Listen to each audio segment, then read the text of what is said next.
A deadly storm smacking the southeast and knocking out power lines, disrupting travel. One man was killed in North Carolina when a tree crashed onto his car. Some areas there seeing as much as 14 inches of snow, almost 150,000 without power this morning. 500 plus car accidents reported and more than 100 flights in and out of North Carolina had to be canceled over the weekend. Brian Yennis is live in Asheville with the latest there. Brian, how is this looking out there this morning?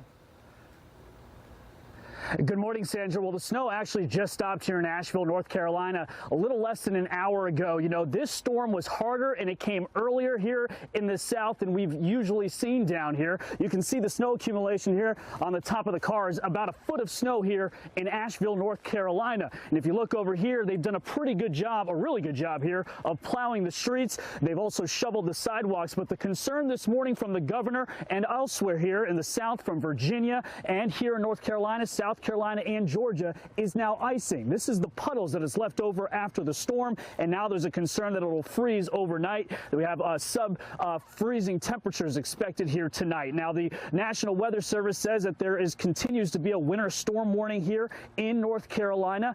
We have over 509 collisions here in North Carolina in the first 12 hours of this storm. You know, the National Weather Service says there was more snow here in the Carolinas than there was in Fairbanks, Alaska yesterday. There was only an inch there, over a foot of snow all over the western regions of the Carolinas here, as well as in southwestern Virginia. The winter storm advisory is still in effect there until 2 p.m. We've got parts of Virginia with over a foot and a half of snow, 120 collisions and traffic accidents in that state. And, you know, the National Guard here in North Carolina, they've been stepping up. About 170 National Guard troops have been out. They've been helping people push their cars out of the wet, heavy snow. They've also been doing welfare checks, helping out the elderly who are stuck in their homes. And, you know, there is no power for hundreds of thousands of people. 164,000 people in North Carolina without power at this hour. South Carolina, about 57,000.